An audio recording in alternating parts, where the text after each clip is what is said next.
There's breaking news. CNN's Kara Scannell is joining us. She has the latest on these late-breaking developments involving an effort by House Democrats to get President Trump's financial records. So what are you learning, Kara? Been subpoenaed for them. That it's a huge win for Congress, which has been seeking access to the president's financial records. Both Mazars, the accounting firm, and also his Deutsche Bank. Now, the judge in a 41-page ruling said, that's right, well, so a federal judge has just ruled that Donald Trump's accounting firm, Mazars, is required to turn over his financial records and documents to the House committee that had sought. The document did not exonerate him. It indicted him in everything but name. Buried in formal language, transmitted to Congress with the sterile tone of a federal filing, the special counsel made a declaration that should have stopped the country cold. The evidence was sufficient to convict a former president of the United States on multiple felony counts for his effort to overturn a lawful election. Not speculate. Not investigate further. Convict. Understand the magnitude of that. Federal prosecutors do not gamble their reputations on theoretical wins. They bring cases they believe they can prove beyond a reasonable doubt to 12 citizens in a courtroom. And here, after years of testimony, subpoenas, call logs, internal memos, and sworn statements, the lead prosecutor concluded the case was trial-ready and conviction-ready. And yet there was no trial. Not because the facts dissolved. Not because witnesses recanted. Not because a judge ruled the evidence inadmissible. The prosecution stopped because Donald Trump returned to the presidency, activating the shield that insulates a sitting president from federal criminal prosecution. Immunity intervened, not innocence. That distinction is not academic. It is the fault line between accountability and impunity. A grand jury had already found probable cause to indict him. 4 felony counts, including conspiracy to defraud the United States and obstruction of an official proceeding. Charges tied directly to the machinery of democracy, the certification of electoral votes, the peaceful transfer of power, the integrity of federal processes. The case had been refined after the Supreme Court's immunity decision, narrowed where required, adjusted to comply with new constitutional interpretations. Even after those constraints, prosecutors believed the remaining evidence was strong enough to win and withstand appeal. Witnesses were prepared, documents cataloged, legal theories tested. This was not a fishing expedition. It was a fully constructed prosecution halted at the courthouse steps. Then the election happened. When Trump won in 2024, Department of Justice policy collided with constitutional structure. A sitting president cannot be prosecuted while in office. The charges were withdrawn. The courtroom lights went dark. But evidence does not evaporate when a case is paused. Grand jury findings do not disintegrate because a defendant occupies the Oval Office. The paper trail remains. The sworn testimony remains. The internal White House communications remain. The record is intact. And the record, according to the special counsel, depicts something extraordinary, a deliberate attempt to overturn a legitimate election through knowingly false claims and coordinated pressure on state and federal officials. That word matters. Knowingly. This was not framed as confusion or negligence. Prosecutors concluded that Trump understood his fraud allegations were baseless and advanced them anyway as instruments of obstruction. That is not political rhetoric. That is a legal allegation of intent. Intent is the cornerstone of criminal law. It is what separates error from crime. Authoritarian movements rarely begin with tanks in the streets. They begin with narrative manipulation. First, discredit the electoral system, then pressure officials to find votes, then manufacture alternative slates of electors, then lean on the vice president to disrupt certification. When institutions resist, unleash public fury and exploit the chaos. It is a playbook that has unfolded in fragile democracies around the world. The difference here is that it unfolded inside the oldest continuous constitutional republic on Earth.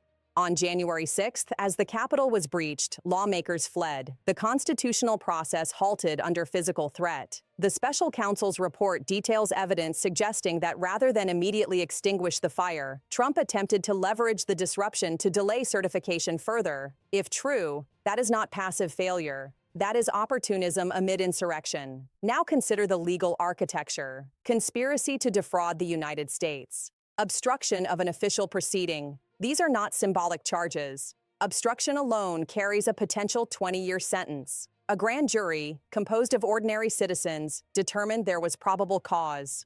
Prosecutors asserted they could obtain and sustain a conviction. Sustain, meaning survive appellate scrutiny. The Supreme Court's ruling on presidential immunity complicated the terrain, requiring prosecutors to parse official acts from unofficial conduct. That ruling did not declare Trump innocent. It reshaped the battlefield, and even on the narrowed field, the prosecution believed it could win. This is where the constitutional tension sharpens. The presidency was designed to execute the law, not evade it. Article 2 vests executive power, but it does not grant a lifetime exemption from accountability. Immunity while in office is a structural accommodation to ensure the functioning of the executive branch. It was never intended as a sanctuary from consequence. Immunity is temporal. It expires the moment the office is relinquished.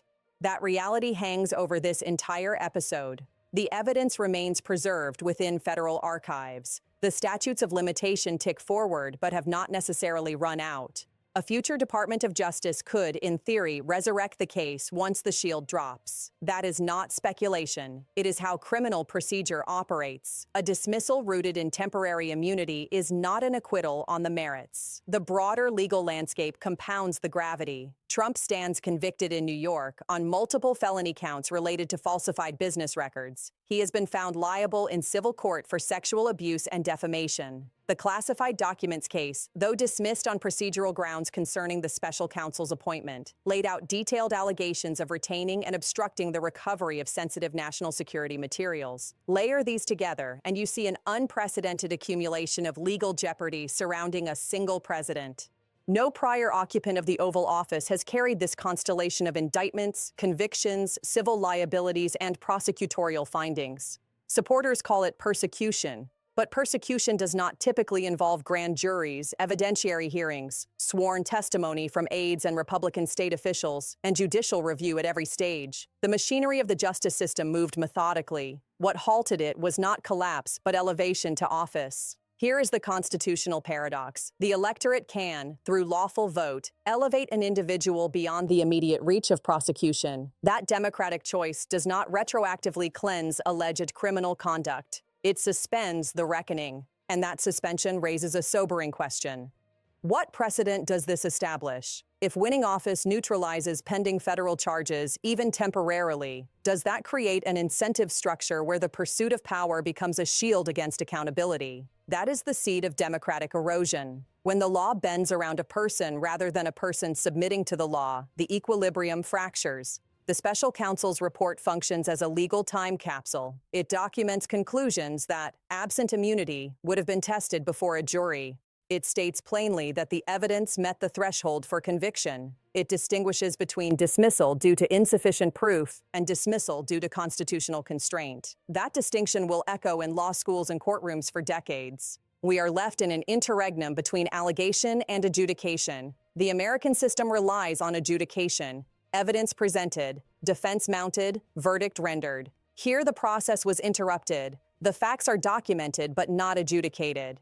And so the country exists in a state of suspended judgment. This is not normal. It is not routine political turbulence. It is a stress test of whether the principle that no person is above the law can withstand the gravitational pull of executive power. The founders feared concentrated authority. They embedded checks and balances precisely to prevent this collision between office and accountability. What happens next depends on more than statutes. It depends on institutional courage. Future attorneys general will confront the decision of whether to reopen what was paused. Courts will continue to define the contours of presidential immunity. Voters will decide whether allegations of criminal conspiracy matter in the calculus of leadership. But the record is fixed. A federal prosecutor concluded there was enough evidence to convict a former president for attempting to overturn an election. That conclusion exists independent of political spin. It is etched into official history. The presidency is temporary. The Constitution endures longer. Immunity expires. Evidence remains. If you care about whether the rule of law is a slogan or a standard, stay vigilant.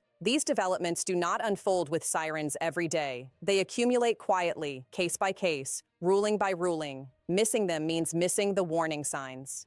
If you appreciate calm, fact-driven accountability without the shouting, hit like so more people see it. Share your perspective in the comments. Do you see this as procedural delay or practical exoneration? And if you think more Americans deserve to understand how power and timing intersect, share this video. Subscribe if you're tired of narratives that stop one step before the uncomfortable question, because the uncomfortable question is usually where the truth starts.